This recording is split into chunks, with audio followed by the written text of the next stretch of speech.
نحمده ونصلي ونسلم على رسوله النبي الكريم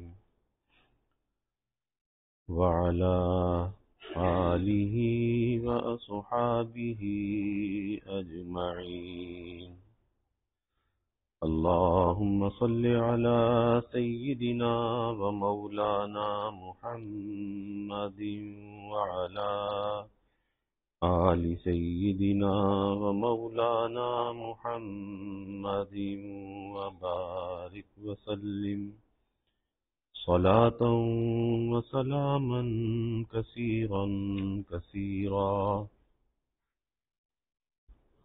توفیق الہی اپنے مرشد پاک کی برکت سے حکیم الامت مجدد الملت حضرت تھانوی رحمۃ اللہ علیہ کی مواعظ کا سلسلہ چل رہا ہے.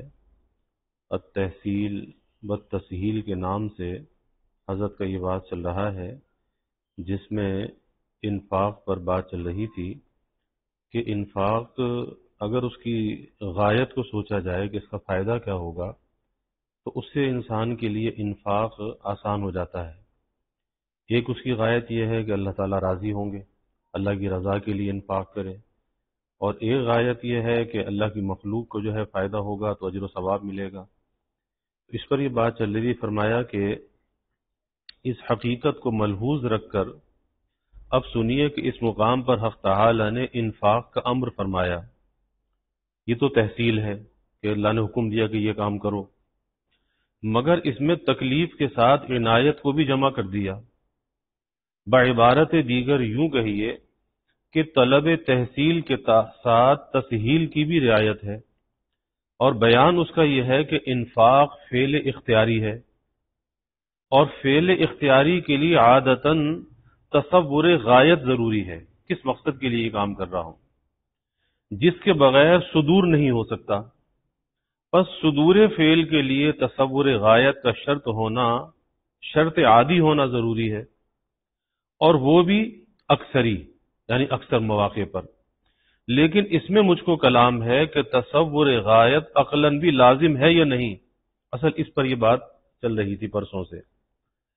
حکماء اس کو عقلاً لازم کہتے ہیں، اس لیے تصور غایت کو علت شمار کیا ہے، جس کو علت غایہ سے موسوم کرتے ہیں. مگر اس کے لزوم عقلی میں کلام ہے. آپ مدرسے میں جا کر طلباء سے پوچھئے کہ وہ کس لیے پڑھ رہے ہیں تو 100 میں سے 60 بھی غایت نہ بتلا سکیں گے، اور جو بتلائیں گے بھی ان میں بہت سے اسی وقت گھڑیں گے. اور لیجئے، کھانا تو سب کھاتے ہیں اور یہ فعل اختیاری ہے. ذرا بتلا دو کہ کھانے کے وقت کیا غایت ذہن میں ہوتی ہے کہ کیوں کھا رہے ہیں، اور کیا سوچ کر کھاتے ہو. یقیناً بہت سے آدمی کچھ بھی نہیں سوچتے اور کوئی غایت ان کے ذہن میں نہیں ہوتی. جو ان پڑھ ہیں ان کی تو البتہ ایک غایت ہوتی ہے، اور وہ کیا ہے؟ خائط کہ کھائیں اور ہگیں. بس زندگی کا بازوں کا یہی مقصد ہوتا ہے کہ کچن اور ٹوائلٹ، بس اس کا یہی، یہاں اتنی دوڑ ہوتی ہے. اور وہ بھی لازم التصور نہیں بلکہ لازم الترتب. آپ تعجب نہ کریں کہ یہ کیسی غایت ہے.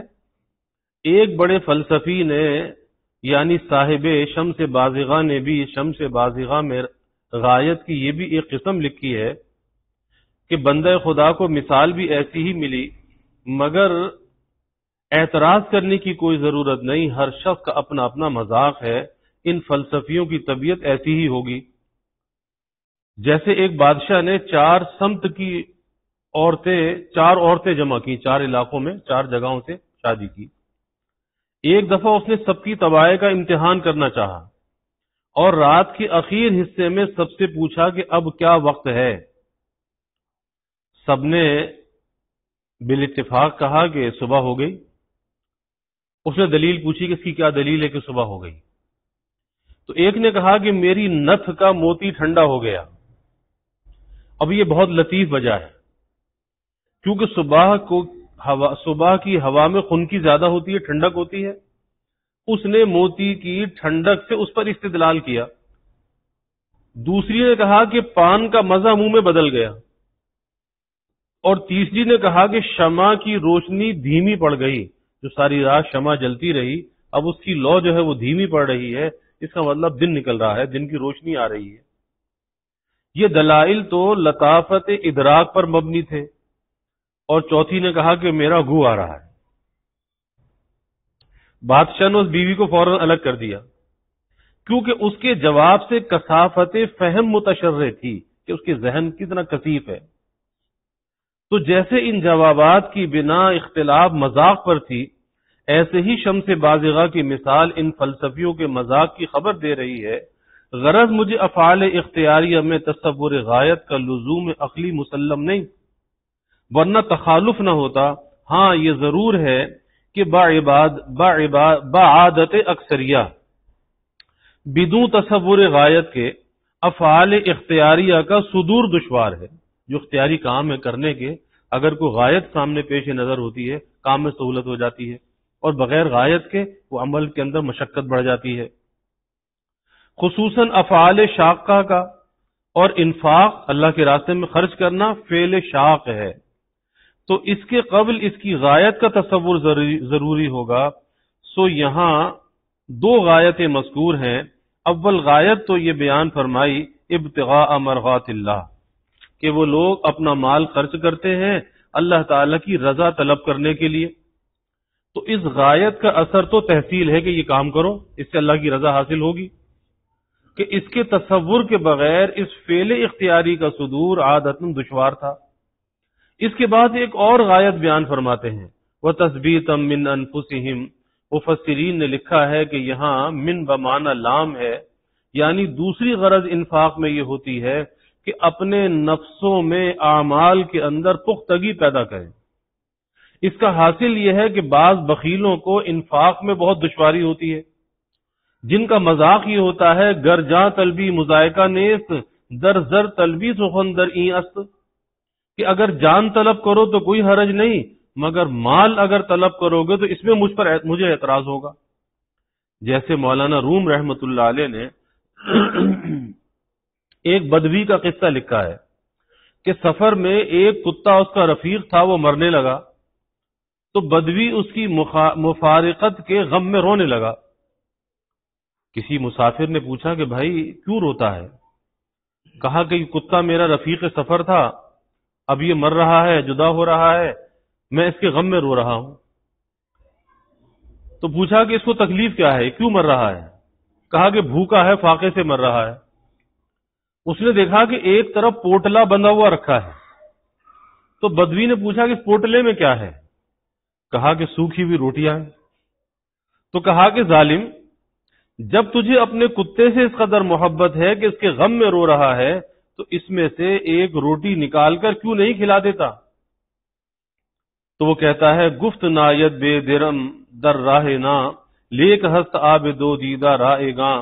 اس نے کہا کہ روٹی تو بغیر مال کے نہیں ملتی، اور آنسو تو مفت کے نکل آتے ہیں، روٹی تو پیسوں سے آتی ہے، تو آنسو بہانا آسان ہے، روٹی کھلانا مشکل ہے۔ کہ مجھے اتنی محبت نہیں کہ جو اسے روٹیاں کھلا دوں، روٹی کو تو دام لگے ہیں اور آنسو مفت کے ہیں، تو بس میں اتنی ہی محبت رکھتا ہوں کہ اس کو رو لوں۔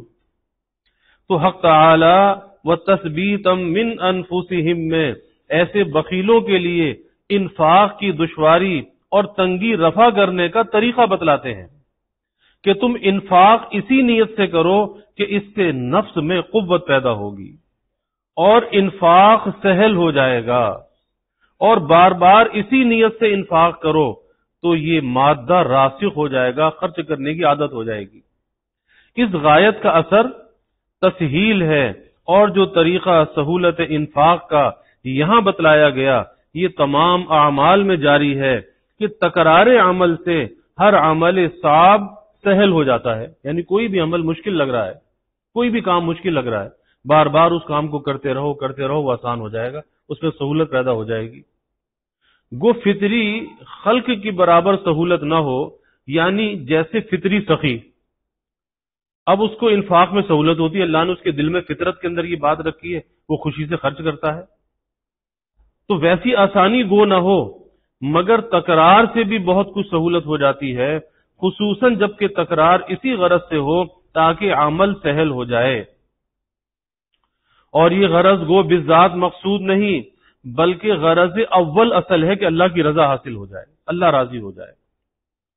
مگر چونکہ اس بخیل کو انفاق دشوار تھا، اس لیے دوسری غرض کو تسہیل کے لیے بیان فرمایا، سہولت پیدا کرنے کے لیے بیان فرمایا۔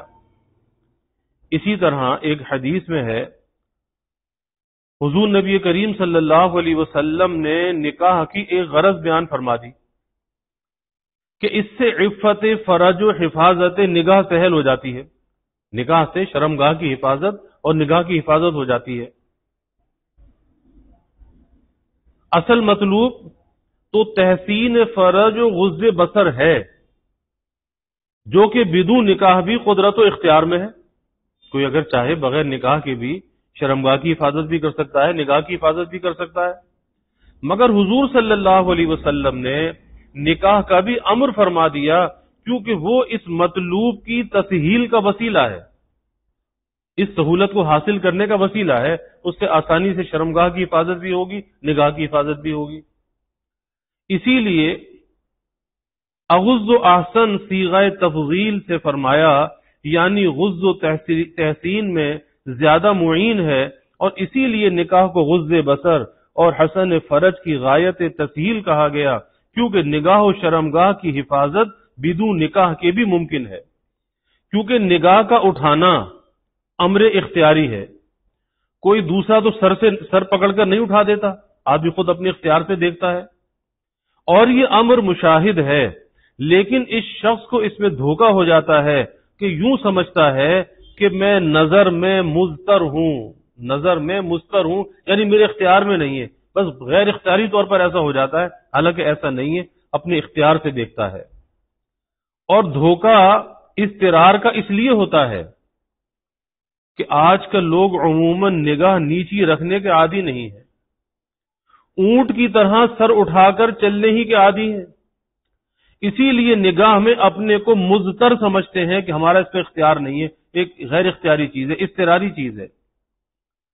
پھر نگاہ ڈال کر ہٹانے میں اس کو نفس کے ساتھ کشاکشی سخت ہوتی ہے، یعنی ایک دفعہ جب دیکھ لیا اب اندر کشاکشی پیدا ہو گئی، اب کیسے مقابلہ کرے اندر کا، تو کشاکشی سخت ہوتی ہے۔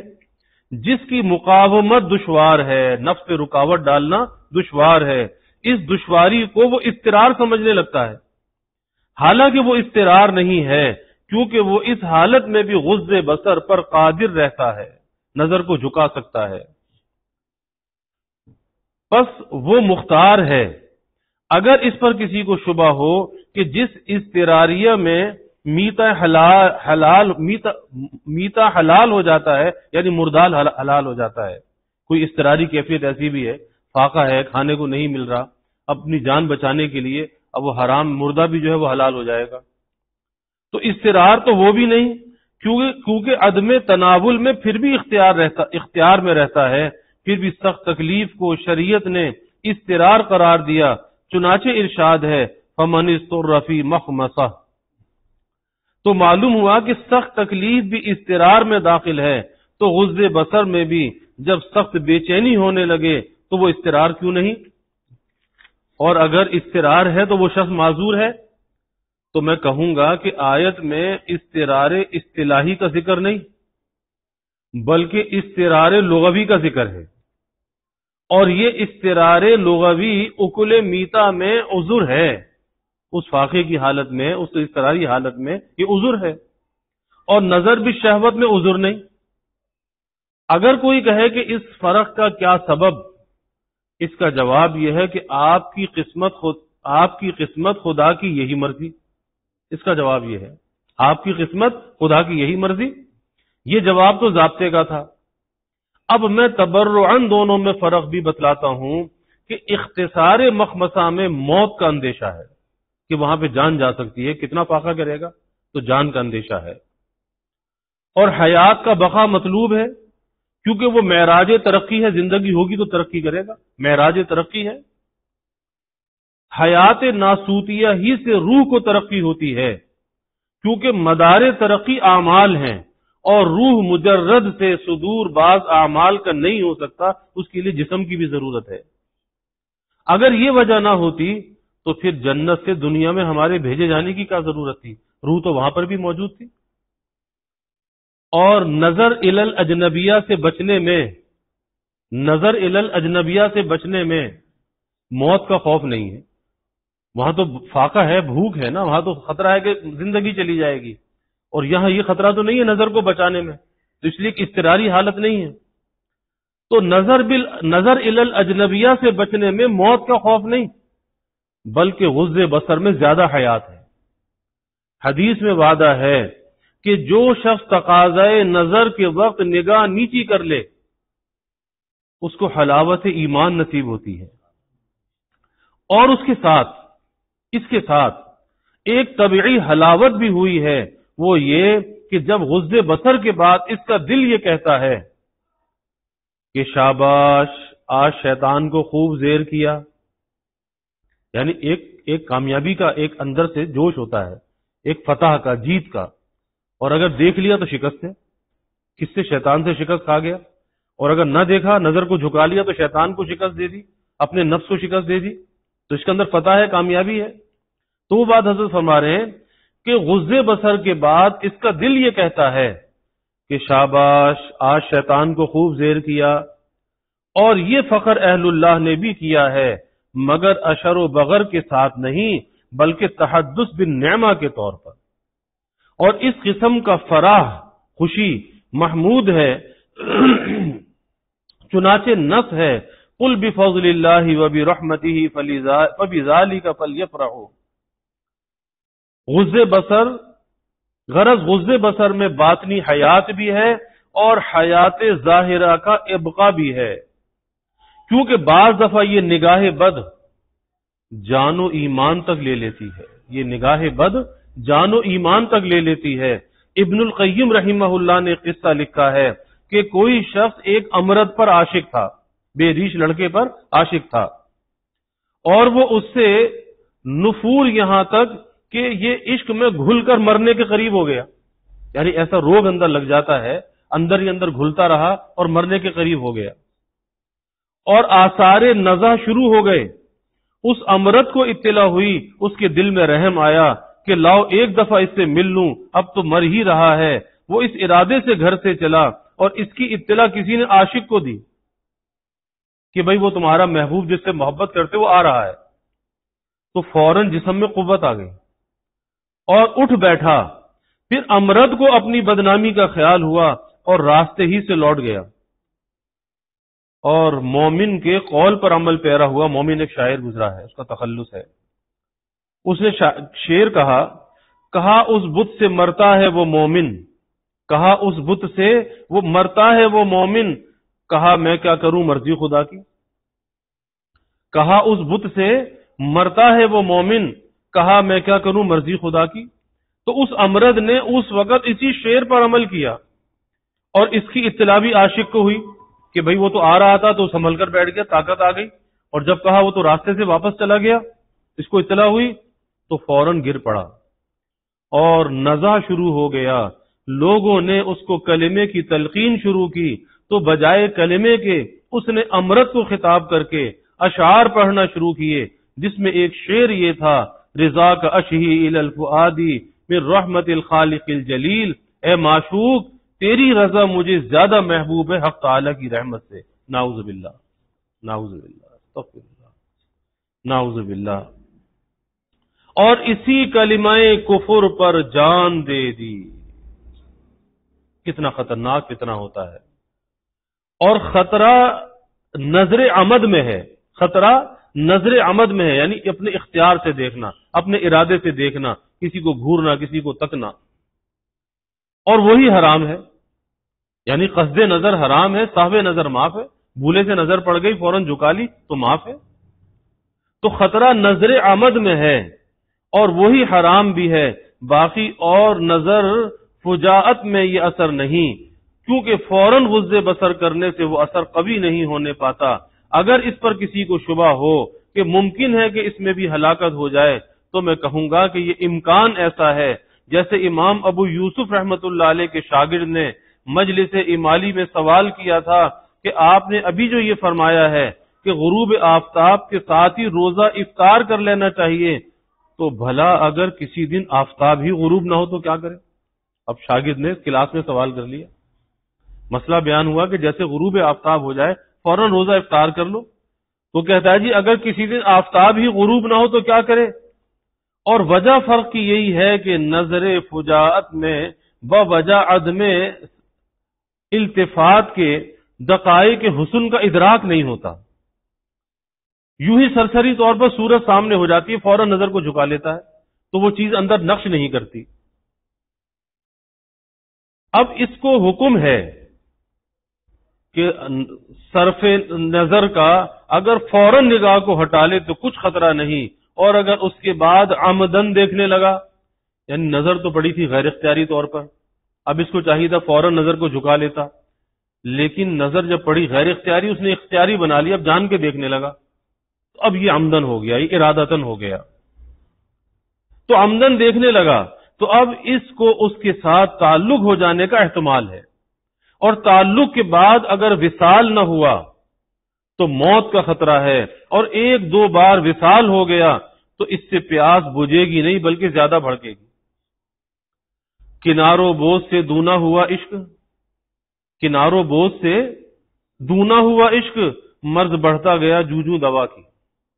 اور اگر کسی کو ہمیشہ وصال سیر ہو سکتا ہے تو اس کم بخت کو نکاح سے کون چیز مانے ہے؟ ایسی حالت میں شریعت کا حکم یہ ہے کہ جن میں باہم محبت ہو جائے ان کو نکاح کر لینا چاہیے، اور اگر یہ نہ ہو سکے تو پھر اس کا علاج نظر و وصال سے نہیں ہو سکتا، بلکہ اس کا علاج یہ ہے کہ اس طرف سے خیال کو ہٹاؤ، جس کا ایک طریقہ یہ بھی ہے کہ کسی بد صورت اور بد شکل کا مراقبہ کرو، چاہے وہ کافر ہی کیوں نہ ہو۔ دیکھو میں اس کا مراقبہ بھی بتلاتا ہوں، مراقبہ موت و رویت تو سب بتلاتے ہیں، میں بد شکل کافر کا مراقبہ بھی بتلاتا ہوں، کیونکہ طب میں کچھ طیبات سے علاج ہوتا ہے اور کچھ خبیثات سے علاج ہوتا ہے، اور اگر کوئی شکل قابل نفرت مراقبے کے لیے نہ ملے تو پھر اس محبوب ہی کو بد شکل تصور کرے، یعنی یوں خیال کرو کہ یہ ایک دن مرے گا، جس سے محبت ہے میلان ہے، یہ ایک دن مرے گا، اس کا چہرہ خاک میں مل جائے گا، اس میں سے خون پیپ ناک اور آنکھ کے راستے سے بہے گا، اس کے بعد بدن میں کیڑے پڑ جائیں گے، اور تھوڑی دیر میں اس کی حالت کو مراقبہ کرو، اس سے بھی نفع ہوگا، کیونکہ سب سے پہلے انسان کی آنکھیں بہہ جاتی ہیں، قبر میں جب جاتا ہے جن آنکھوں سے فتنہ ہوتا ہے سب سے پہلے قبر میں جاتا آنکھیں بہہ جاتی ہیں، پھر سب سے پہلے کیڑے، یہ چہرے کی جو ہڈیاں ہیں، یہ جو گوشت ہے، یہ سب یہ کھا لیتے ہیں، تو چہرہ کھوکھلا ہو جاتا ہے، آنکھ بھی چلی گئی، آنکھوں کے گڑے ہو گئے، اب اس کا تصور کرے، اور خیال ہٹانے کی یہ صورت نافع نہیں کہ تم براہ راست اس کے حسن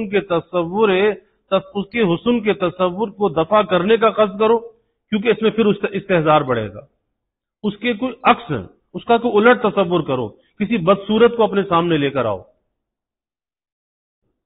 کیونکہ حسن کا سلب بھی جلب ہو جائے گا۔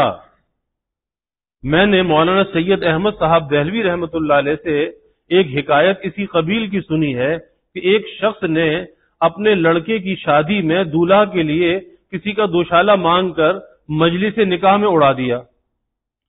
اس لڑکی کی شادی تھی، کسی کا دوشالہ لے لیا کہ بھائی دے دو ذرا، لڑکے کو اڑانا ہے۔ وہ اوچھا آدمی تھا، کوئی ہلکا آدمی تھا، اس نے دوشالہ تو دے دیا، مگر اب جو شخص مجلس میں آ کر پوچھتا ہے کہ دولہا کہاں ہے، وہ کہتا ہے کہ دولہا تو وہ ہے مگر دوشالہ میرا ہے، دولہا تو وہ ہے مگر دوشالہ میرا ہے۔ لڑکے کے باپ نے کہا کہ تو بڑا اوچھا آدمی ہے، بھلا اس کہنے کی کیا ضرورت ہے کہ دوشالہ میرا ہے؟ اس نے کہا کہ بہت اچھا، اب نہ کہوں گا۔ اس کے بعد کسی نے پوچھا کہ دولہا کون سا ہے، تو آپ کہتے ہیں کہ دولہا تو وہ ہے، دوشالہ میرا نہیں ہے۔ تو بارات والوں نے پھر ملامت کی کہ کم بخت تجھے دوشالے کے ذکر ہی کی کیا ضرورت ہے؟ اس نے کہا جی بہت اچھا، اب ذکر نہ کروں گا۔ اس کے بعد کسی نے پوچھا کہ بھئی دولہا کہاں ہے؟ تو کہا کہ دولہا تو وہ ہے اور دوشالے کا ذکر ہی نہیں ہے. دوشالے کا ذکر ہی نہیں کہ کس کا ہے. اس پر دولہا نے دوشالہ اتار کر پھینک دیا. تو دیکھیے اس نے دوشالے کی نفی کی تھی، مگر وہ بھی اس بات تھا. اسی لیے اگر اس محبوب کو تصور میں لا کر اس کی نفی کرے اور اس کا علاج کرنا چاہے، وہ نفی نہیں ہوگی، وہ بھی اس بات ہوگا. حضرت یہ بات ثابت کرنا چاہ رہے ہیں. اسی طرح محبوب کے تصور کو بلا واسطہ دفع کرنا یہ بھی جلب تصور ہے، اس کو تصور میں لانا ہے. بلکہ اس کا صحیح قاعدہ وہ ہے جس کو فلاسفہ اور صوفیہ نے بیان کیا کہ ایک آن میں دو چیزوں کی طرف نفس متوجہ نہیں ہو سکتا، اور گو اس کو قاعدہ عقلیہ کہا جاتا ہے. مگر میرے نزدیک یہ بھی قاعدہ عقلیہ نہیں بلکہ قاعدہ عادیہ ہے. مگر عادتاً اس میں لزوم ایسا ہے جس سے لزوم عقلی کا شبہ ہو جاتا ہے، اور اس قاعدے کے استعمال کا طریقہ وہی ہے جو اوپر ذکر کیا گیا کہ کسی دوسری شے کی طرف توجہ کو منعطف کر دو، یعنی وہاں سے توجہ ہٹانے کے لیے توجہ کسی اور طرف لے جاؤ. کیونکہ عشق بطالت سے ہوتا ہے، اطباء نے اس کی تصریح کی ہے. اسی لیے طلباء کو عشق زیادہ ہوتا ہے کیونکہ یہ بہت بے فکر ہوتے ہیں. پہلے زمانے کے طلباء ایسے بے فکر تھے اس لیے ان میں یہ مرض نہ تھا، اور آج کل بے فکری زیادہ ہے کیونکہ جو کام ان کے ذمے ہے مطالعہ و تکرار وغیرہ یہ اختیاری ہے کہ جب چاہے الگ کر دیں اور بے فکر ہو جائیں. باقی جو شخص کسی فکر میں لگا ہوا ہو اس کو عشق نہیں ہوتا. جو مشغول آدمی ہوگا اس کو فرصت ہی نہیں ہوگی. سارا دن کام کاج میں، محنت میں، مزدوری میں، دفتر میں، دکان پہ، اسے کہاں فرصت ہے اس کام کی. تو جو شخص کسی فکر میں لگا ہوا ہو اس کو عشق نہیں ہوتا. چنانچہ گھس کھدے مزدور کو تصور حسینہ کی کہاں مہلت ہے. جو گھاس کھود کے بیچ رہا ہے اسے کہاں اس بات کی فرصت ہے کہ کسی حسین کا تصور کرے. بس تم بطالت و بے فکری کو دور کرو اور کوئی شغل اپنے ذمے لگاؤ اور کسی شے کی طرف اپنی توجہ کو منعطف کرو، یعنی اپنی توجہ کو تقسیم کرو، توجہ کو بانٹ دو. حدیث میں اسی علاج کی تعلیم ہے. چنانچہ حضور نبی کریم صلی اللہ علیہ وسلم ارشاد فرماتے ہیں کہ اگر اجنبیہ پر نظر پڑ جائے تو اسی وقت اپنی بیوی سے جا کر مشغول ہو جاؤ. اس کے بعد حضور صلی اللہ علیہ وسلم فرماتے ہیں کہ جو چیز اس کے پاس ہے ویسی ہی اس کے پاس ہے. ظاہر میں یہ جملہ معمولی بات ہے مگر حقیقت میں یہ ایک قاعدہ عظیمہ پر تنبیہ ہے جس کی تقریر حضرت استاد علیہ الرحمہ نے فرمائی، جو کسی کے کلام میں میری نظر سے نہیں گزری. اس کو بیان کرتا ہوں. اس سے آپ کو ہمارے اکابر کے کمال علوم کا اندازہ ہوگا. مولانا نے فرمایا، یعنی مولانا محمد یعقوب صاحب نانوتوی رحمۃ اللہ علیہ، مولانا نے فرمایا کہ متناولات میں 4 قسم کی چیزیں ہیں.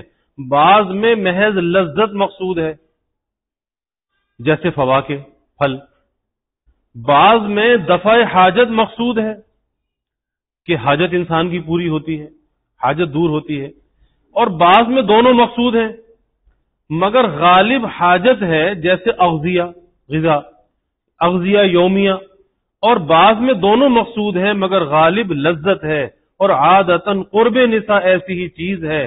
بس حضور صلی اللہ علیہ وسلم نے اس جملے میں ہم کو اس امر کی تعلیم فرمائی کہ تم اس میں بھی حاجت ہی کو غالب رکھو، اور دفع حاجت میں اجنبیہ اور منکوحہ دونوں مساوی ہیں. یہ مطلب ہے اس کا. سبحان اللہ، بے نظیر علم ہے. بہرحال شارع نے اس حدیث میں معاشر الشباب میں نکاح کی ترغیب اس لیے دی نوجوانوں میں تاکہ غض بصر سہل ہو جائے، اور یہ شارع کے ذمے نہ تھا مگر محض عنایت تسہیل کی وجہ سے ارشاد فرمایا کہ جس کو غض بصر دشوار ہو وہ نکاح کر لے. وہ شارع کو یہ بھی حق تھا کہ بدون اس کے بھی غض بصر کا امر فرما دے، کیونکہ نظر اختیاری ہے جیسا کہ اوپر مفصل مذکور ہوا، اور اس سے معلوم ہوا کہ کبھی شارع بھی تسہیل کا لحاظ فرماتے ہیں. پس صوفیہ اہل بدعت نہیں جو اعمال شرعیہ میں سہولت کا طریقہ بتلاتے ہیں، اور اسی میں مشائخ علماء ظاہر سے ممتاز ہے، کیونکہ علماء اس کو نہیں جانتے، اور صوفیہ پر یہ اعتراض نہیں ہو سکتا کہ انہوں نے یہ بدعت کہاں سے نکالی کہ اعمال شرعیہ کی تسہیل کے طرق بتلاتے ہیں۔ میں نے بتلا دیا کہ شارع نے بھی کبھی اس کا لحاظ فرمایا ہے، چنانچہ اول تو شارع نے تسہیل غض بصر کے لیے نکاح تجویز کیا، اور جو نکاح پر قادر نہ ہو اس کے لیے اسی تسہیل کے لیے ارشاد فرمایا کہ جو نکاح نہ کر سکے وہ روزے رکھا کرے، کیونکہ روزہ بمنزلہ اختصاء کے ہے، بلکہ اس سے بڑھ کر ہے، کیونکہ اختصاء کے بعد بھی بعض دفعہ شہوت کم نہیں ہوتی۔ چنانچہ تجربہ ہے، ایسے لوگ باندیاں خریدتے ہیں اور ان سے مجامعت کرتے ہیں، ہاں ان کو انزال نہیں ہوتا، اور واقعات سے معلوم ہوتا ہے کہ قطع عضو کے بعد بھی شہوت باقی رہتی ہے۔ ایسا مرد مصاحقہ کا طالب رہتا ہے کہ کسی کے ساتھ اس کا ملاپ ہو جائے۔ ایک بزرگ سے میں نے ایک حکایت سنی ہے کہ ایک شخص کی حضرت خضر علیہ السلام سے ملاقات، ایک شخص کو تمنا بے حد تھی، چنانچہ ایک بار ملاقات ہو گئی۔ حضرت خضر نے دریافت فرمایا کہ بتلاؤ مجھ سے کیا کام ہے؟ کہا کہ میرے لیے دعا کر دیجئے کہ بے فکری نصیب ہو۔ فرمایا کہ دنیا میں بے فکری یہ تو دشوار ہے، کیونکہ یہ دار الابتلاء ہے، یہاں چین نہیں ہو سکتا۔ ہاں یہ ممکن ہے کہ تم دنیا میں مختلف لوگوں کی حالت دیکھ کر کسی ایک کو تجویز کر لو، میں دعا کروں گا تم بھی ویسے ہی ہو جاؤ گے۔ اس نے کہا بہت اچھا، یہ سمجھتا تھا کہ دنیا میں کوئی تو بے فکر ملے گا۔ چنانچہ اس نے سیاحت شروع کی اور عمراء و سلاطین کا امتحان شروع کیا، تو معلوم ہوا کہ ہر شخص کو کوئی نہ کوئی فکر ضرور ہے، بے فکر کوئی نہیں ہے۔ پھر ایک جوہری کو دیکھا کہ بڑا بے فکر ہے، جواہرات کا کام ہے، صبح کو دکان کھولتا ہے، 10-12 لڑکے جوان اس کے پاس دکان میں رہتے ہیں جو اس کے بیٹے معلوم ہوتے ہیں، اور نوکر چاکر ان کے علاوہ ہیں۔ وہ صبح سے شام تک دکان پر بیٹھتا ہے، خوب خیرات کرتا ہے، تجارت بھی کرتا ہے۔ ظاہر میں اس کو کوئی فکر معلوم نہ ہوتی تھی۔ یہ اس کے پاس 3 دن ٹھہرا اور اس کو دیکھ کر بڑا خوش ہوا اور کہا بس میں بھی اسی کے مثل ہونے کی دعا کراؤں گا۔ کیوں 1 مہینے کی مہلت دی، 1 مہینے میں کوئی بندہ تلاش کر کے بتاؤ۔ پھر خیال ہوا کہ بھائی اس سے بھی دریافت تو کرنا چاہیے، مبادہ اس کو کوئی ایسا فکر ہو جس کی مجھے اطلاع نہ ہو۔ چنانچہ اس سے دریافت کیا اور وجہ بھی بتلا دی کہ میں نے حضرت خضر سے یہ دعا کرانی ہے۔ اس نے جواب دیا کہ اور اب تجھ کو دیکھ کر مجھے خیال ہوتا ہے کہ تیری جیسی زندگی کی دعا کراؤں۔ یہ سن کر وہ جوہری سانس بھر کر آپ دیدہ ہوا اور کہا کہ میری جیسی مصیبت تو کسی دشمن کو بھی اللہ نہ دے۔ پھر قصہ بیان کیا کہ میری بیوی بہت حسین ہے، ایک دفعہ وہ بیمار ہوئی اور مرنے کے قریب ہو گئی، میں رونے لگا تو اس نے کہا کہ کیوں روتے ہو، تم تو 4 دن کے بعد دوسرا نکاح کر لو گے، میں مر جاؤں گی تم دوسرا نکاح کر لو گے، پھر مجھے بھول بھال جاؤ گے۔ میں نے کہا کہ ہرگز نہیں، مجھ سے نہ ہوگا۔ سب کہا کہ سب یوں ہی کہا کرتے ہیں۔ میں نے جذبات میں اس طرح نکال کر اپنا عزم کاٹ ڈالا اور کہا کہ اب تو اطمینان ہو گیا۔ اس نے کہا کہ ہاں واقعی اب اطمینان ہو گیا۔ اس کے بعد وہ کمبخت اچھی ہو گئی اور میں بیکار ہو چکا تھا، تو اس نے نوکروں سے تعلق پیدا کر لیا، اور یہ جتنے لڑکے آپ کے سامنے ہیں سب انہی نوکروں کی عنایت ہیں، مگر میں خاموش ہوں، کیا کہوں، کیونکہ یہ بلا میں نے اپنے ہاتھوں سے خریدی ہے۔ اب یہ شخص اپنے گھر واپس آیا اور حضرت خضر علیہ السلام سے ملاقات ہوئی۔ پوچھا کہو تم نے کس کو تجویز کیا؟ کہا واقعی دنیا میں کوئی بھی بے فکر نہیں۔ حضرت خضر علیہ السلام نے فرمایا کہ بس تم یہ خیال چھوڑ دو اور اس کی درخواست کرو کہ حق تعالی تم کو اپنی محبت عطا فرما دے اور آخرت کی بے فکری نصیب ہو، دنیا کی بے فکری نہیں، آخرت کی بے فکری نصیب ہو۔ کہاں بس اسی کی دعا کر دیجئے، واقعی یہی بات ہے۔ پھر اگر کچھ بے فکری ہے تو وہ تعلق مع اللہ ہی میں ہے۔ اللہ تعالیٰ نصیب فرمائے۔ وآخر دعوانا الحمد للہ رب العالمین والعاقبۃ للمتقین والصلاة والسلام علی اشرف الانبیاء والمرسلین اللہم صل علی سیدنا و مولانا محمد وعلی آل سیدنا و مولانا محمد وبارک وسلم اللہم انا نسألک من خیر ما سألک منہ نبیک سیدنا محمد صلی اللہ علیہ وسلم ونعوذ بک من شر ما استعاذک منہ نبیک سیدنا محمد صلی اللہ علیہ وسلم وأنت المستعان وعليك البلاغ ولا حول ولا قوة إلا بالله وجزى الله عنا محمدا صلی اللہ علیہ وسلم ما هو أهله وصلی اللہ تعالی وسلم علی النبی الکریم آمین.